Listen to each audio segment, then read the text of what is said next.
Hey guys, it's me again, Nandroid_addict512. And I recently did a review on the Hestia Nendoroid and the Cu-Poche Nendoroid. And as I had mentioned, I was expecting the Hestia Cu-Poche, and she came in today. But because it was my grocery shopping day, I didn't get to do the review of her until now. I'm just going to do a hopefully brief review of her and then comparison in her size and faceplates to the Nendoroid's faceplates and size. Alright, I already cut this open when I was downstairs because I had actually planned on doing my review downstairs, but I decided not to. Mostly because my cats are very noisy and I would have been distracted the entire review. Alright, she has a cute little green dotted background, but it does say Cu-Poche on it, so might not be the best background to use for actual pictures if you're planning on taking pictures of her.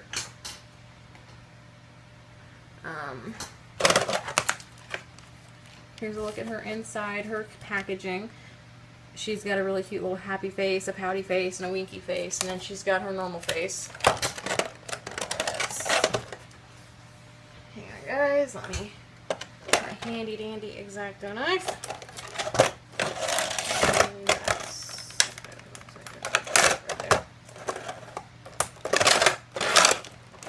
Alright. Looks like her instructions are taped to the bottom here though, so I'm going to go ahead and cut those off. Because I don't want to have to deal with that.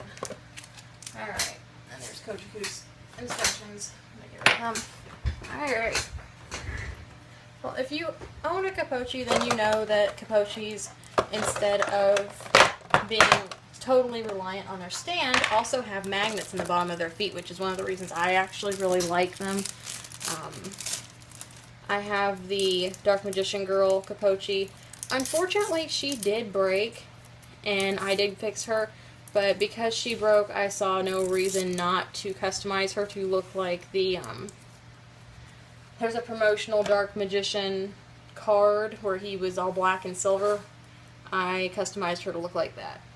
So here's our Hestia, and she is adorable. And they're so much more articulated than Nendoroids. You've got this cute chibbiness, but you've got the articulation of like a Figma or another type of figure. Ooh, and her head just came right off. So that seems to be my first complaint, is her head pops off really easy.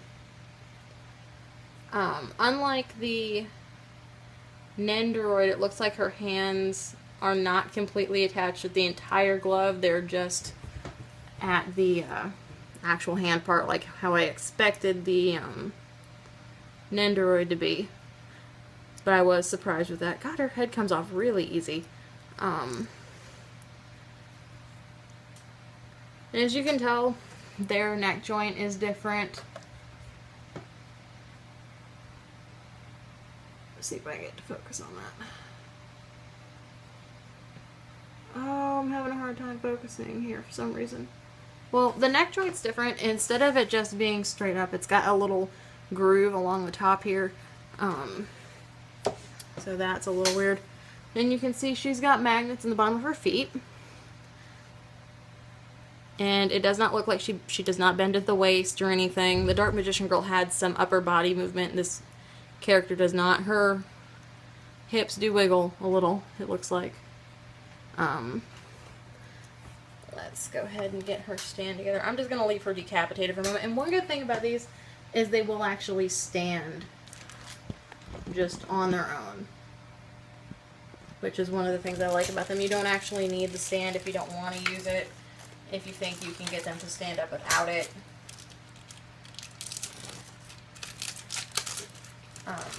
But Cu-Poches, because they have magnets in their feet, they come with a magnet stand to attach them to a little...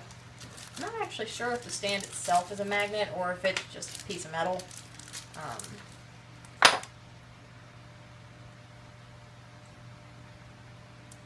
Cu-Poches do come with another thing I'm not really sure how I feel about, because they do have the little hole in their back, just like how the Nendoroids do.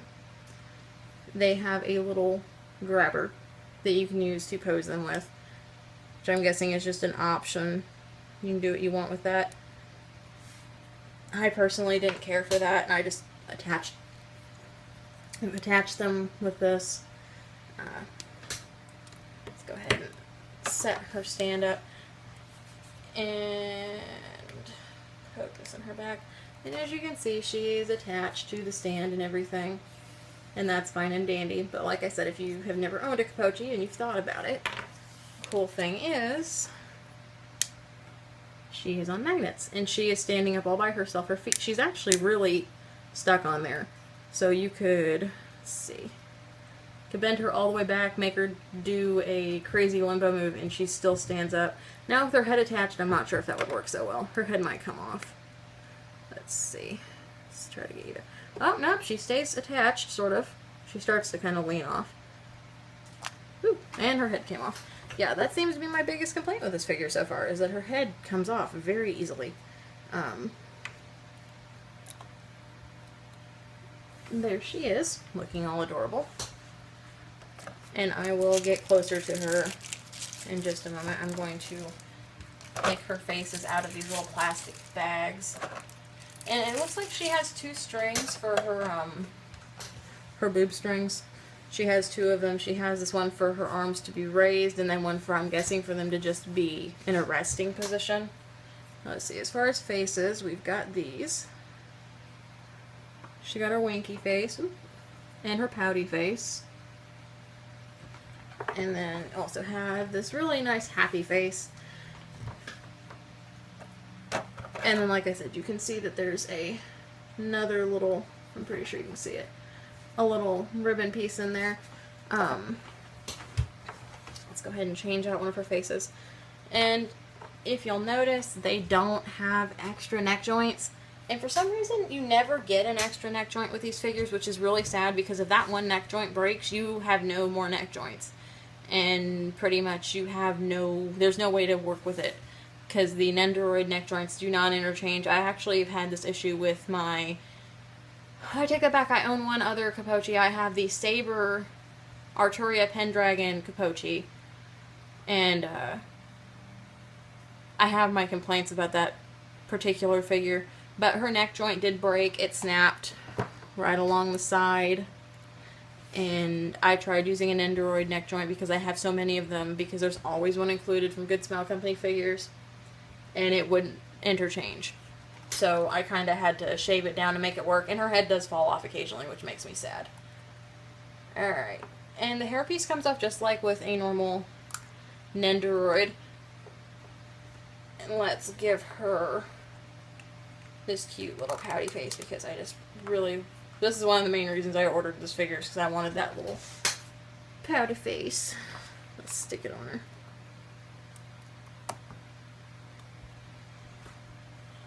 Ha, it's so cute. It's so much cuter if you could see it better, but I will give you guys a better view of it whenever I do the comparison. We're also going to do a look at their, the interchange between faceplates, because you've got all these cute little faceplates, but question is, can they interchange and all that good stuff. Now I'm going to go ahead and take my camera down and put it right around in here if I can get it to stand up. I'm actually going to use one of my other figures I've got sitting on my desk to hold it up. Okay, now you can get a better look at her. Then move that out of the way. Alright, and then let's go ahead and do a size comparison. Let's move these pieces out of the way. Oh, and then before I forget, for the size comparison, as far as hands, she's got two little like extended hands. She's got little thumb hands, like thumbs up, and then she's got 2 hands that are for holding something. But it doesn't look like she actually came with anything to hold, which I think is kind of strange that they gave her hands for holding if she doesn't come with anything. Unless they're planning on making a Belle Cu-Poche, which would be cool because I don't actually think there are any male Cu-Poches at the moment. I'm really hoping, honestly, that they make a Belle Cu-Poche or Nendoroid because I really liked him. I thought he was pretty darn adorable. Now, anyway, back to my size comparison.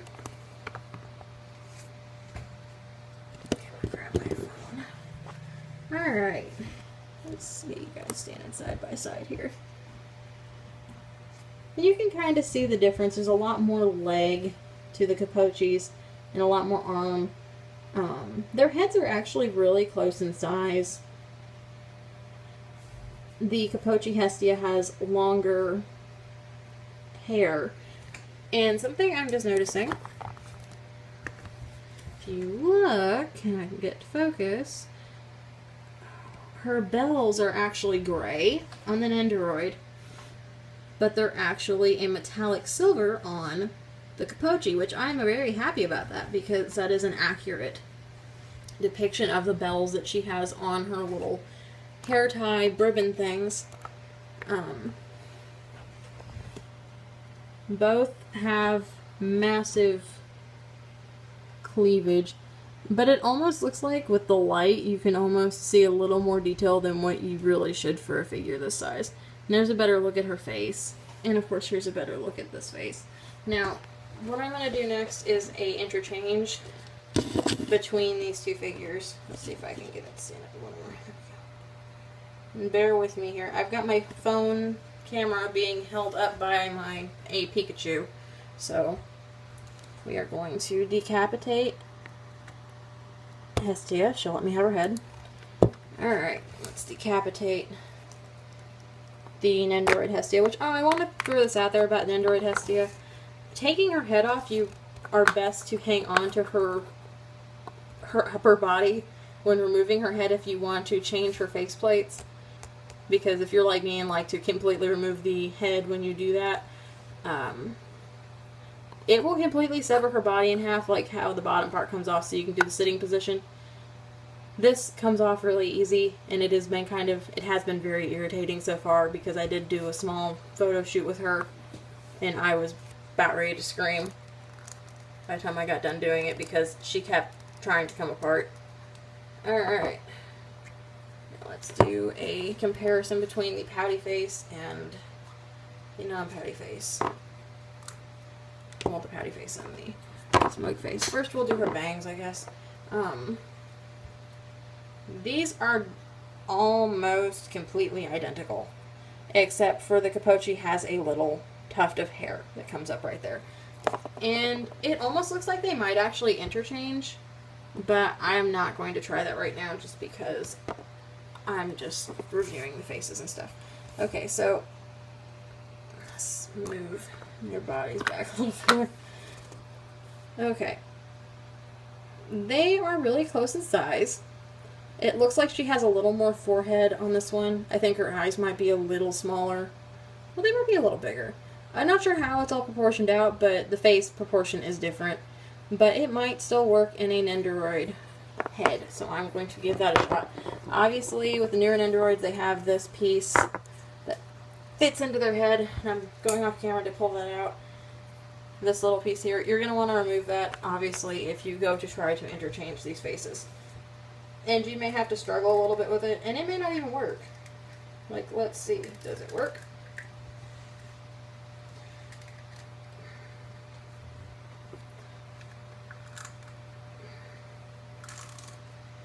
Okay, it doesn't really fit that well, but it does work to an extent. Like, it's on there, but it doesn't really look very good. So instead of doing that, let's try on the Cu-Poche face. Now, I don't have everything attached, but it looks like the Cu-Poche head actually fits the Nendoroid faceplate very well. I'm not having any issues with it or anything, at least not yet. Let's see. I think I have the wrong hair piece. Yeah, I did. And we have the Cu-Poche Hestia wearing the Nendoroid Hestia's face. It looks a little different, I'll admit, but not so much that it's that big a deal. Now, I'm going to go ahead and put Cu-Poche Hestia's head back together.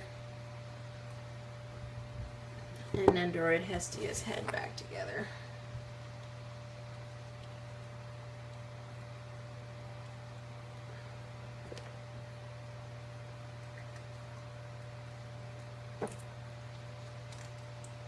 Really, the longer you spend working on it, you can probably get the faceplates to interchange, but once again, it's another hot day here. It's warm in my attic, which is where I do my reviews, and I just don't want to be up here that long. I'm sure you'll see me post pictures at some point of Hestia Cu-Poche wearing Hestia Nendoroid's faces, or Hestia Nendoroid wearing Hestia Cu-Poche's faces. Because their faces are really cute, and because they are the same person, I feel like it should be fun for me to interchange them. Alright, once again, we've got the normal face for the Cu-Poche. Got the expressive little winky face with the cute little dimple kind of thing going on the side of her mouth. And then we've got the really happy face. I'm really happy with all of the face plates for this little figure. Go ahead and move Hestia Nendoroid out of the way. She's really cute. I do really like her a lot. My only big complaint is that her head falls off easy. And as you can see, her little hair pieces move around pretty well. And one cool thing is you can actually make them sit, but it doesn't look like it's going to be real easy with her because, ooh, hey, she fell. Her head fell off. Well, it looks like because of her dress, the way it just barely comes down, it's going to prevent her from sitting. But you can do all kinds of other stuff with her legs. I mean, you could turn her feet all the way around if you wanted to.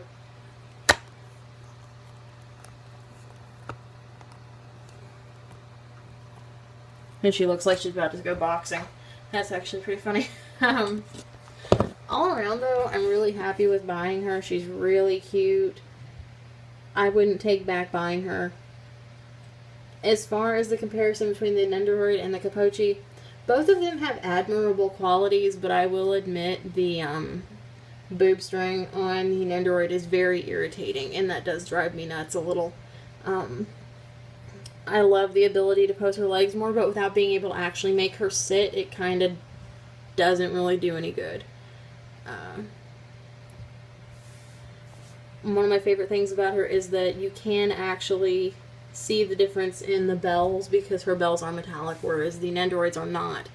I think that was kind of a flaw in their painting, but I can understand why they might have overlooked that because, well, they're still gray in the Nendoroid, but to me, I feel like that should have been focused on a little more. The eyes on both of them are really good. The Hestia Nendoroid, her eyes are a little cloudier.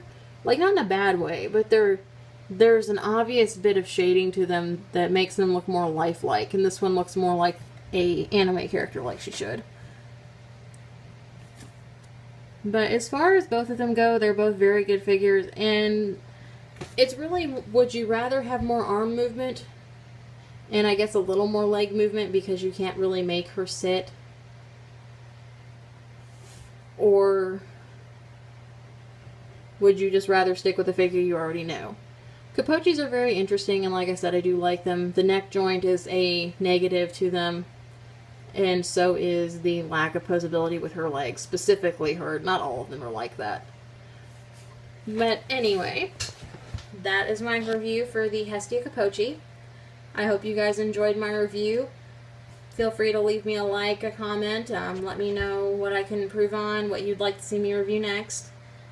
And if you have any questions, feel free to let me know. If you don't follow me on Instagram, feel free to give me a follow. The link is in the description. And I also have a Facebook, and the link for that is also in the description. But like I said before, I don't really check my Facebook that much, but feel free to give me a like on there because I do tend to get on there occasionally and update. I hope you guys enjoyed my video, and thanks for watching.